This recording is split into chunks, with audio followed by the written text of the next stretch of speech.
For some, it is a place of beauty and natural wonder. For others, it is a region of great scientific importance, home to more coral and fish species than any other location on Earth.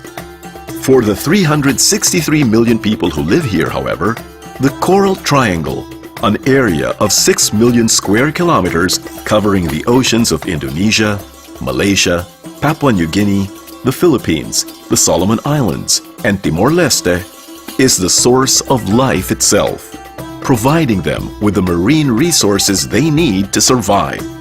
Today, growing human populations and greater demand for food are threatening these resources. Overfishing, unsustainable fishing, pollution, climate change, and disappearing species like turtles and tuna are serious problems that are endangering the survival of this region and the people who depend on it. In recognition of the urgent need for action, the Coral Triangle Initiative, or CTI, a multilateral partnership to safeguard the Coral Triangle's treasures, was formed in 2007 with the support of 21 nations. As part of such global assistance, the United States Agency for International Development, or USAID, has approved the 5-year Coral Triangle Support Partnership, or CTSP, a project being implemented by environmental organizations such as the World Wildlife Fund, the Nature Conservancy, and Conservation International. The CTI's Regional Plan of Action and its 3 main goals: ecosystem-based fisheries management, marine protected areas or MPAs, and climate change adaptation are being applied by the CTSP in priority areas in Coral Triangle countries such as the Philippines through a National Plan of Action, or NPOA. These goals are being pursued in communities across the Philippines. Ecosystem-based fisheries management is critical in a place like Taytay in Palawan, where the live reef fish trade, or LRFT, is the main source of livelihood. Supplying markets in Hong Kong and China with in-demand species like coral trout or suno has made this municipality an important part of the worldwide LRFT industry, which earns $1 billion a year. The #1 livelihood of our municipality because people here are fishermen. Prices rise up from 20 pesos to 1,000 pesos. So most of the families here can already send their children to school. It is this lucrative enterprise that has allowed even the smallest local fishermen to earn good money, feed their families, and even send their children to school. Ngayon po medyo maganda-ganda. Huli ka lang ng konti, pera na. Sa June hanggang October, balik kalmada. Maganda ang paglalaot ng mga bangka. Pagdating na naman ng October hanggang March, malakas ang alon, di makalaot yung mga bangka. Unsustainable practices are endangering the LRFT, however. Juvenile fish are caught before they can reproduce. And sodium cyanide is commonly used, destroying the coral reefs where the fish spawn, feed, and live. May medyo problema lang dahil sa ngayon medyo nararamdaman ng mga tao yung pagbaba ng huli dahil ang source lamang po ngayon ng buhay-buhay ay sa wild. Mawawala talaga ang lahat na suno dito at baka masisira pa rin ang kalikasan kung walang tulong sa mga tao dito para mag-develop yung live reef fish trade para maging mas sustainable. Pag namatay yung coral, di mo kagad makikita yung epekto, pero bigyan mo ng ilang taon, mauubos lalo yung isda na nakatira doon sa bahura.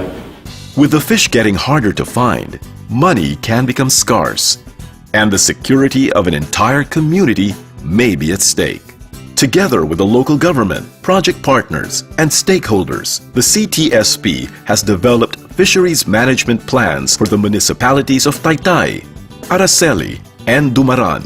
To improve these policies, surveys on coral cover, coral bleaching, and incomes were conducted. Locals were trained in live reef fish management and environmental law enforcement, and 22 new fish examiners were licensed in 2011, enabling the people to take responsibility for for protecting their own livelihood and resources. Information from surveys and the study of spawning aggregation sites have contributed to the establishment of new MPAs in Taytay and Araceli. MPAs can help conserve a species habitat and secure the municipality's income source, ensuring that the trade can remain sustainable.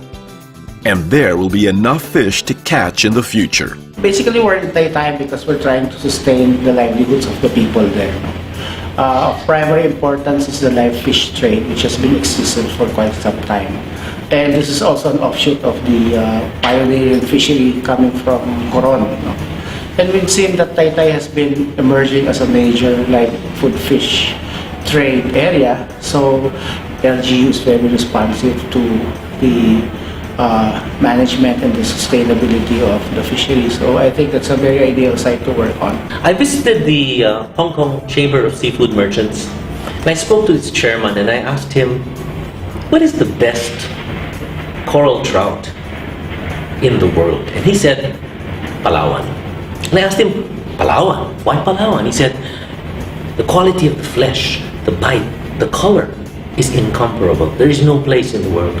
So I said, who is your favorite supplier? And he said, Darwin, Australia. And I was surprised, and I said, why? And he says, because they are transparent, they are clear, and they live to their word. You apply online, you receive your approval online, you confirm your order online, you tell them how much you want, they send you the information online that it's ready, you send your ship, and everything you order is there. It boils down to something that we have known in Asia for years, that what's most important is your word of honor. And that's the way to do business. And that is one of the things we have to remind Taytay about, that it is really in our hearts. The way to do business is in our hearts. Climate change adaptation is being applied in Taytay to help locals understand their work in relation to their environment. Kung nag-aaral ka kasi ng climate change, kailangan mong madaming lugar sa Pilipinas. Binabantayan mo kung ano nangyayari dun sa pahura. Bawat pahura, meron siyang mga katangian na pag inaral natin yung madaming lugar, meron tayong natututunan sa bawat pahura na makakatulong sa atin para maintindihan kung ano yung nangyayari. Sa kaso ng Taytay, halimbawa, isa siya sa mga nabibilang namin na lugar na nakaharap siya sa amihan, nakatago siya sa habagat dahil yung pag-init ng tubig ay nangyayari kadalasan tuwing habagat.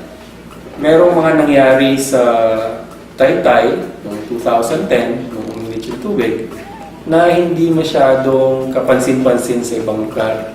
Ay dahil merong mga bundok na nagproprotekta doon sa karagatan ng Taytay Bay sa habagat.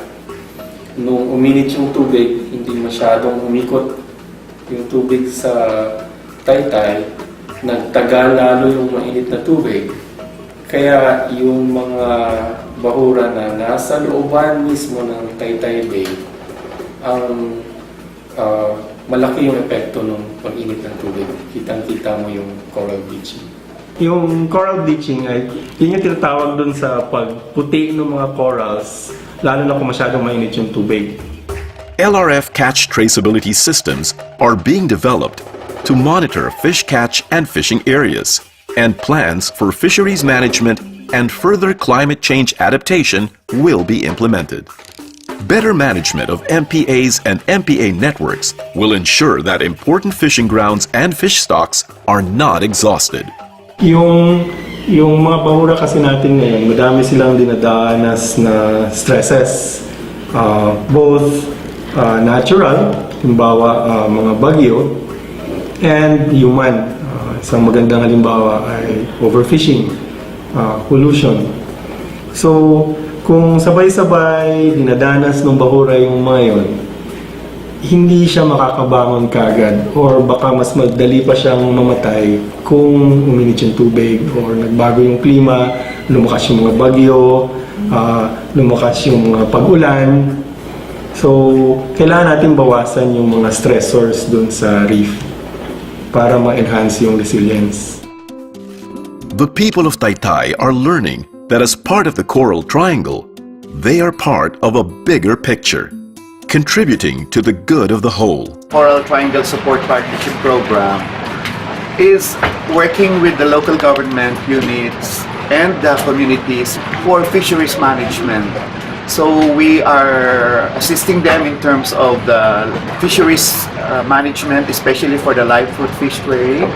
And we are also looking at the spawning aggregation so that we can recommend policies to the local government, especially in protecting these aggregation sites. One of the unique things about this project is that it uses the most economically important fishery in an area as an entry point. And being economically important, it makes people, both from the government and all the players in the industry, want to get involved. They want to become involved in the process of gathering data, of gathering information, and using this information to develop policies and management mechanisms. By working in harmony with other stakeholders, learning from past mistakes and achievements, and taking responsibility for their actions and their environment, they are on the right path to protecting their resources for the next generation.